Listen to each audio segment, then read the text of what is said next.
nababwiye ko gusaba ubuhungiro ntabwo ugenda kuvuga ngo nje gusaba ubuhungiro ngo bahite babuguha. Oya, ntabwo ariko bigenda. Ahubwo iyo usaba ubuhungiro, biriya bihugu by'i Burayi bavuga ko abantu babigeramo banyuze mu mazi byibura abarenze 1/2 basubizwa muri Afurika. Izo mpamvu zose nta mpamvu n'imwe irimo yatuma baguha ubuhungiro. Niyo mpamvu rero kugira ngo impamvu ituma baguha ubuhungiro cyane cyane ni impamvu niyo ibyakubayeho byaba ari ukuri, ariko urwo ruvangitirane rwo kudahuza amakuru watanze bwa mbere nayo utanze bwa kabiri bituma nyine bakugira ikibazo.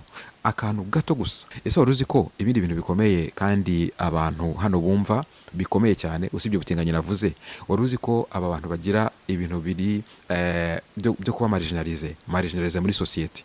Urugero nk'umuntu wenda, reka mbivuge, ibihe byiza kuri wowe udukunda udukurikirana kandi wakanze subscribe. Reka nguhe ikaze nanone mu kiganiro cyacu cy'uyu munsi.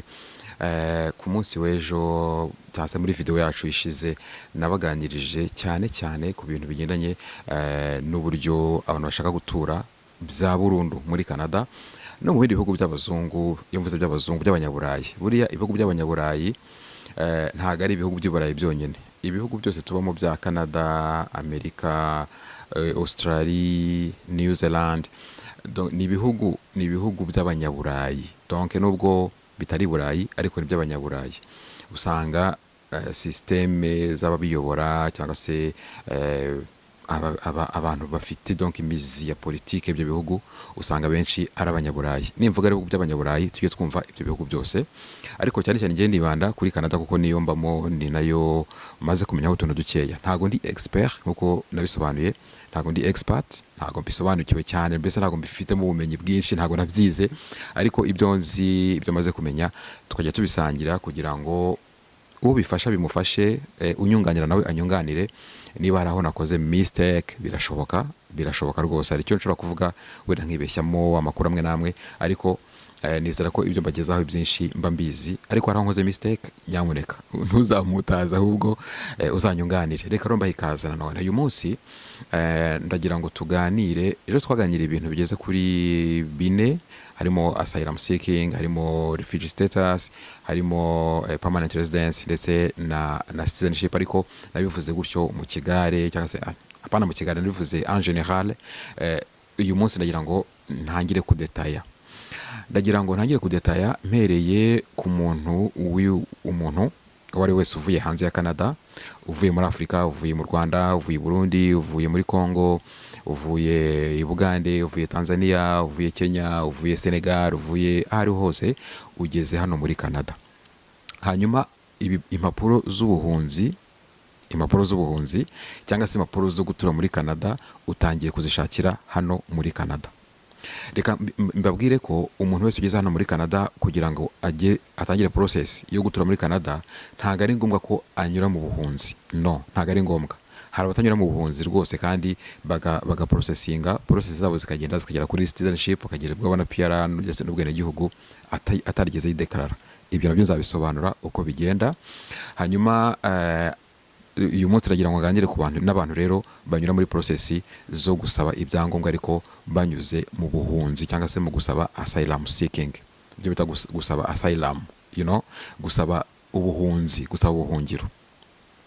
Nababwiye ko gusaba ubuhungiro ntabwo ugenda kuvuga ngo nje gusaba ubuhungiro ngo bahite babuguha. Oya, ntabwo ariko bigenda. Ahubwo iyo usaba ubuhungiro utanga impamvu zifatika zatuma udasubira mu gihugu cyawe, mu gihugu wavuyemo. Nongere bisubiremo, utanga impamvu zifatika zigaragaza neza ko udashobora gusubira mu gihugu wavuyemo. Izo mpamvu rero nizo abantu benshi batsindwa.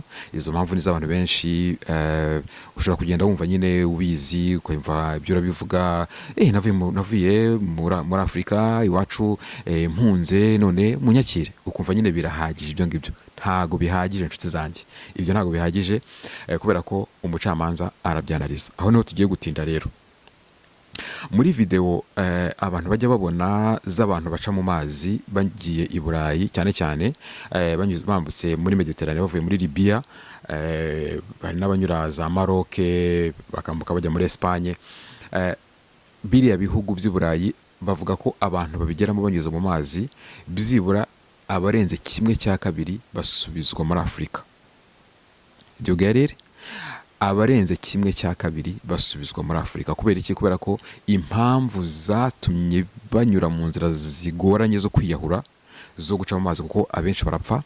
Hari aho rwose ubwato bwose bwiyubika bose bagapfa, ntihagire n'umwe urokoka.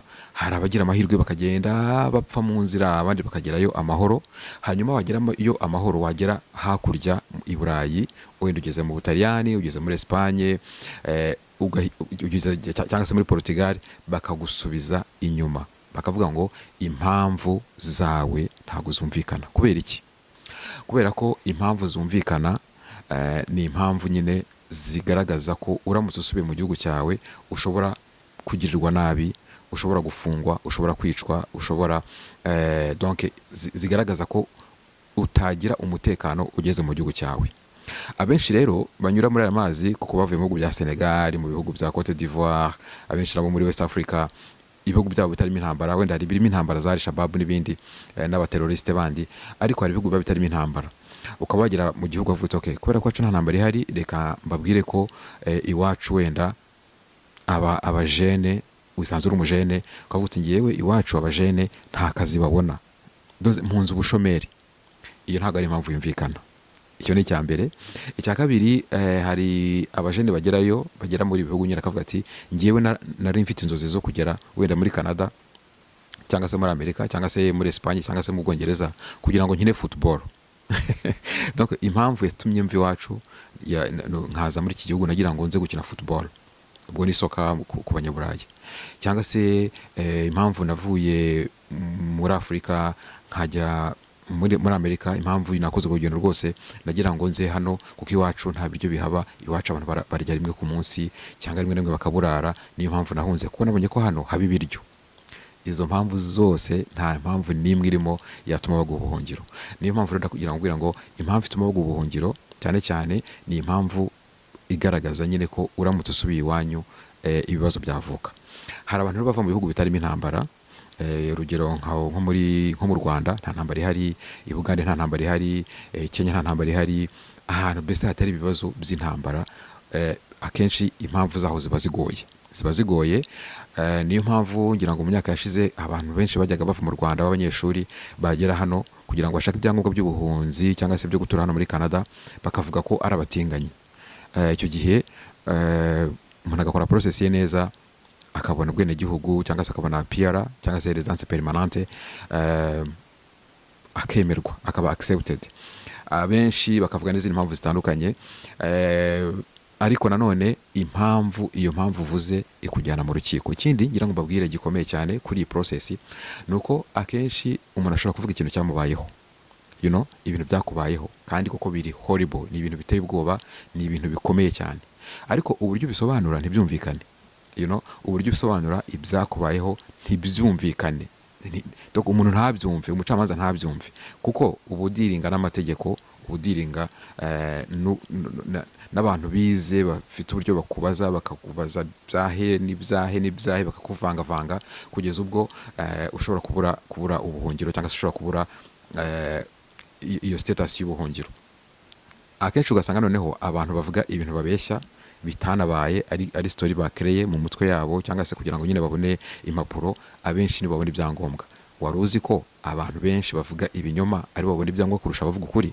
Yes, kubera ko abavuga ukuri akenshi bagira confidence, ukavuga ibintu byanjye birahari, ibinyamakuru byanditse ibintu byanjye gutya na gutya, mbese ukumva ko ufite iyo confidence, ukumva ko ibyo uri kuvuga ari ukuri. Yes, ibyo uvuga ni ukuri, ariko uburyo ubisobanura. Ikindi kintu gikomeye muri iyo process cyangwa se muri izo manza, ngira ngo n'ababicamo za Uganda, mu Rwanda n'ahandi, hari ikintu bakora cyitwa eligibility. Ni ukuvuga ni nk'ibyo byo mu rubanza cyangwa se byo mu nkiko bya hano by'abacamanza. Ugiye guhura n'umustaff wa leta ukora muri leta kugira ngo adetermine niba cyangwa se yemeze niba uhabwa ubuhungiro muri icyo gihugu. Akenshi ashobora kubaza ibintu byakubayeho koko, ukabimubwira, ukavuga uti nahuye n'ibi ngibi, nagize ibibazo bize gutya na gutya, narakubiswe, narafunzwe, bagize gutya na gutya, byose ukabisobanura. Ariko umuntu akakubaza ngo wenda tuvuge wavuye wavuye mu Rwanda ubu uri muri Canada. Uva mu Rwanda byagenze gute?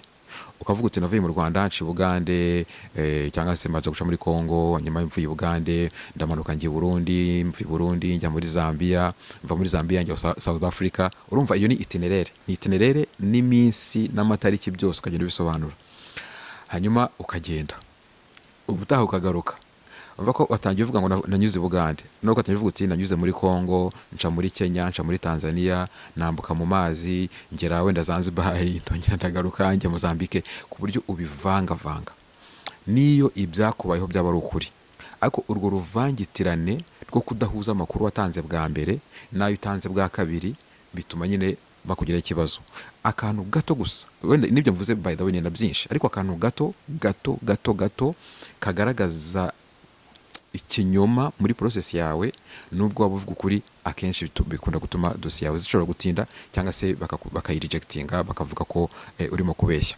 Kuri ibi rero ndi kubabwira by'imanza byo kuburana, gutegura urubanza cyangwa se guhura n'umustaff wari wese uri budetermine eligibility yawe, uri budetermine ko uhabwa ubuhungiro, ni ikintu gikomeye cyane.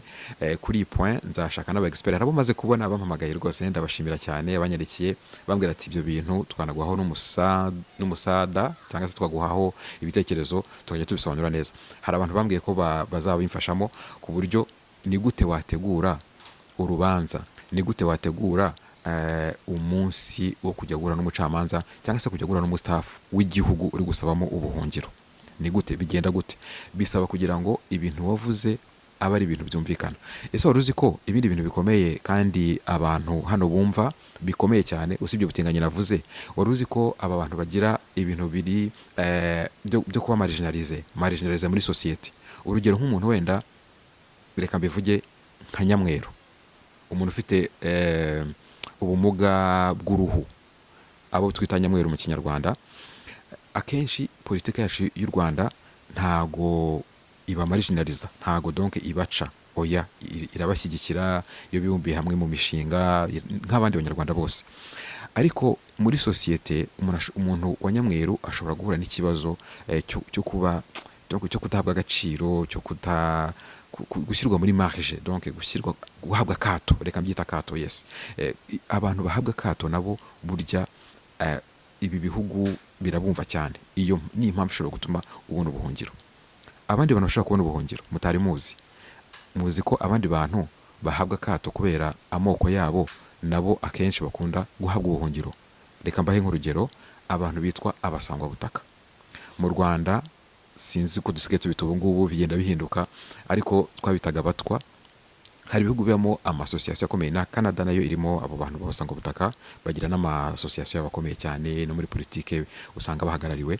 Ariko nka Canada, nka Australia n'ibindi bihugu za New Zealand, ni ibihugu biba bifite nyine abantu babasanga ubutaka. Iyo rero uri umusanga ubutaka mu gihugu runaka, reka ne kuvuga mu Rwanda, kuko mu Rwanda wenda bameze neza, nta kibazo bafite, ariko mu bindi bihugu wenda bibaha kato ku buryo nyine babanena, ku buryo batasangira nabo, ku buryo utabatumira, utabashyingira umwana wawe. Ibyo byose umusanga butaka abidefanze neza, akagaragaza n'ibimenyetso, burya abashobora kubona ubwenegihugu, abashobora kubona ubuhunzi muri bino bihugu. Si ibyo byonyine, burya n'abatinganyi niko babona ubwenegihugu, niko babona iyo status y'ubuhunzi, kubera ko mu bihugu babamo, tuvuge nko mu Rwanda, ntago abatinganyi bafite ibibazo. Oya, nta bibazo bafite mu Rwanda. Politiki y'u Rwanda ntago iba heza, ntago iba rejectinga, oya, nta kibazo bafite mu Rwanda. Ariko societe ishobora kumurejectinga. Umuntu bashobora kumunena, bashobora kumutuka, bashobora kumuharasinga.